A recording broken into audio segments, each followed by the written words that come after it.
tout le monde, j'espère que vous allez bien. Bienvenue sur ma chaîne YouTube et cette semaine, on se retrouve pour un mukbang. Avant le retour en classe, je voulais répondre à vos questions que vous m'avez posées sur Instagram. Je voulais faire une genre de Q&A parce que j'ai l'impression que je parle pas tant de moi que ça sur ma chaîne. Puis peut-être que vous me connaissez pas exactement comme vous devriez me connaître. Donc, cela dit, vous m'avez posé des questions sur Instagram auxquelles je vais répondre aujourd'hui tout en mangeant de la bouffe. Je sais qu'on va faire un mukbang, mais pour être honnête, je sais même pas c'est quoi la définition exacte d'un mukbang. Donc, on va aller voir ça à l'instant pour bien introduire la vidéo. Mukbang. Le mukbang est un phénomène qui consiste à fabriquer et manger des plats et souvent à avaler des quantités exagérées de nourriture tout en se filmant et en interagissant avec le public connecté. Bien, vous savez quoi? C'est exactement ça qu'on fait aujourd'hui. Avant de commencer dans les questions, je vais vous montrer c'est quoi la nourriture que je me suis procurée pour filmer ce mukbang. J'ai fait un genre de repas 3 services et je me suis acheté une boisson pour accompagner le tout. Donc, comme entrée, nous avons ma salade préférée qui est la salade Eat Smart croquant au sésame. Je me suis dit pourquoi pas en prendre une dans l'honneur de cette vidéo-là. Deuxièmement, je me suis acheté des sushis à ma place de sushi préféré qui est le sushi taxi. Habituellement, pas vous mentir, j'en mange beaucoup plus que ça, mais là, sachant que j'allais avoir une salade, des sushis et un gâteau, c'était peut-être mieux de modérer sur les sushis pour vraiment goûter à tout. Pour conclure avec un beau dessert, j'ai acheté ce magnifique gâteau de Ricardo. Ça a l'air vraiment bon, le pas vous mentir. Je le regarde, je suis comme looks really good. Mais avant tout, je me suis acheté une boisson pour compléter le tout. Et c'est le nouveauté en genre de bouteille, là, le bubble tea. C'est aux perles boba aux pêches. J'ai vu ce produit-là dans l'épicerie à laquelle je travaille. En plus de ça, j'ai vu Antotran faire une vidéo review dessus. Donc je me suis dit que c'était la parfaite occasion pour m'en procurer un.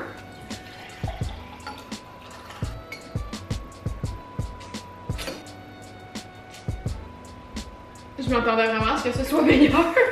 Mais comme c'est pas si pire, pourquoi il y a comme un goût pétillant? Je donnerais 6 sur 10. Si vous suivez mes TikTok régulièrement, vous savez que j'écoutais au fameux Refreshitine, aux pêches, puis que je trouvais qu'il goûtait trop chimique. Et pour être honnête, ça goûte vraiment la même chose. Ça dit que c'est fait à base de thé noir, mais pour être honnête, je le vois pas tant que ça. Le goût est correct, les bulles par contre sont vraiment intéressantes. La note de passage, mais vraiment sans plus là. Moi je suis déçue, mais je m'attendais vraiment à plus.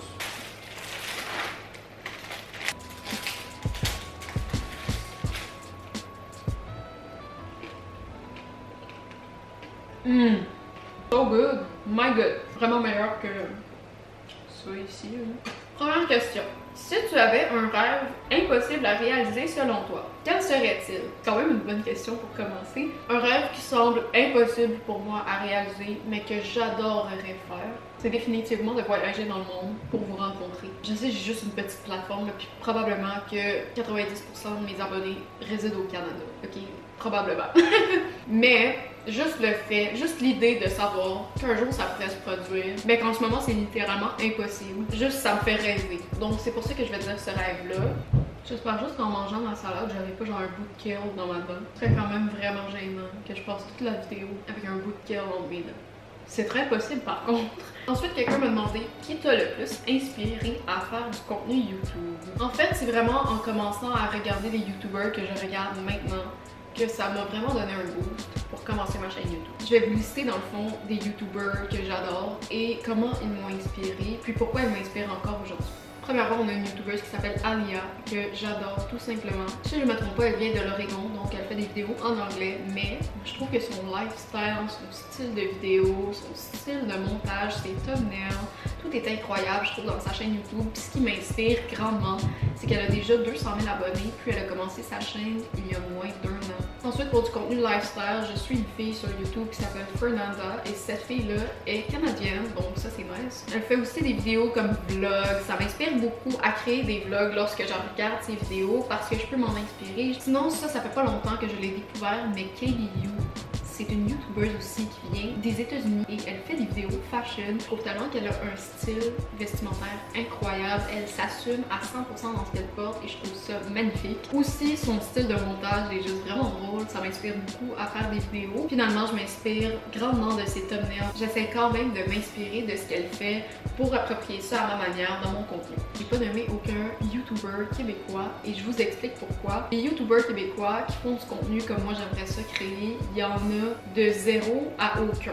Peut-être qu'il y en a en fait, mais ils sont pas nécessairement connus. Donc sincèrement, si vous avez des suggestions de gens qui font du contenu lifestyle, bouffe, mode, n'hésitez pas à me les dire dans les commentaires parce que j'adorerais regarder des YouTubers qui font ce type de contenu-là. Je sais qu'il y a Pascal de Blois qui commence à plus se spécialiser dans le YouTube, puis qui a fait du contenu que j'aime quand même, puis que je regarde assez souvent. Mais à part ça, on dirait que j'en connais pas beaucoup. Donc si vous avez des propositions, des suggestions, n'hésitez pas à me les dire dans les commentaires, ça va me faire un grand plaisir de découvrir des YouTubers québécois.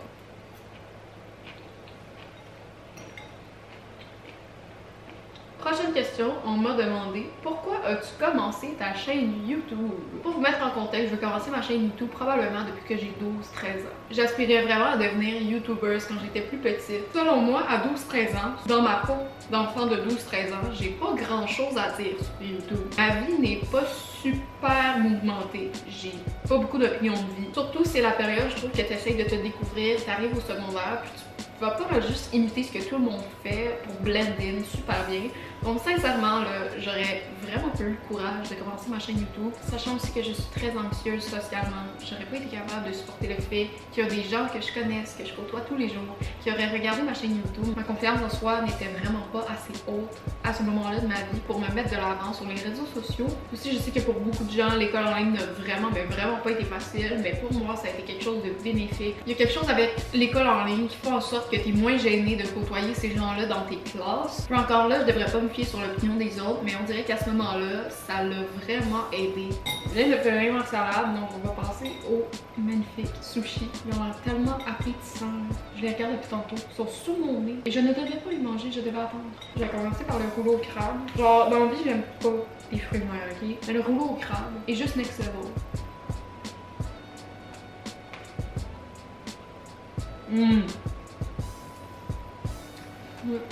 Tu sais, tantôt j'ai dit qu'il y avait des YouTubers québécois qu'ils faisaient pas vraiment du contenu que moi je recherchais, mais finalement je pense que c'est quand même faux. On a par exemple Cassandra Bouchard avec Emilia Lune qui arrête pas de faire des vidéos friperies que je trouve vraiment cool. On a Lucie Rion qui fait des vlogs de voyage absolument insane. Donc plus j'y repense, plus je trouve que ça fait moins de sens. Je suis tenue à vous l'expliquer. On m'a demandé, j'étudiais en quoi? Il y a deux personnes qui m'ont demandé ça en plus. Présentement, j'étudie en comptabilité et gestion au cégep et dans quelques jours seulement, j'entendrai ma deuxième année. Je n'étais pas nécessairement sûre par contre de ce que je voulais faire, donc j'ai décidé d'allonger mon cheminement. Au lieu de le faire en 3 ans, je vais le faire en 4 ans. Ça implique que je vais avoir moins de cours par session, donc plus de temps pour faire autre chose, donc travailler sur ma chaîne YouTube et mon compte TikTok.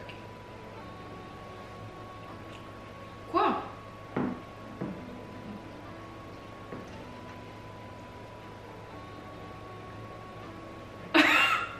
Ok.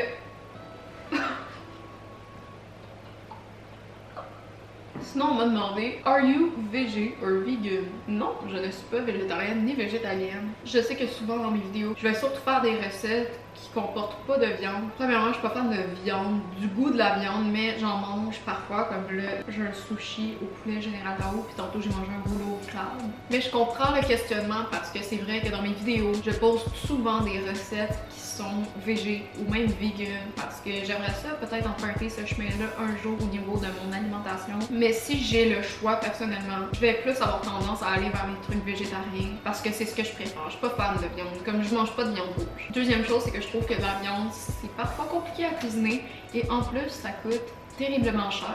Donc je préfère cuisiner quelque chose de vegan ou de végétarien puis que ça va me coûter beaucoup moins cher à faire que de me faire un bon gros T-bone, comme pas tant monter. On est maintenant rendu au gâteau Red Velvet fait par nul autre que Ricardo. On est rendu au gâteau Red Velvet qui est fait par nul autre que Ricardo. Ricardo, on va voir si ton gâteau est d'un niveau supérieur. Je m'excuse de cette beauté. Looks so good. Juste pour vous dire, le gâteau Red Velvet, c'est mon gâteau préféré. Donc si je l'aime pas, c'est qu'il y a un petit problème.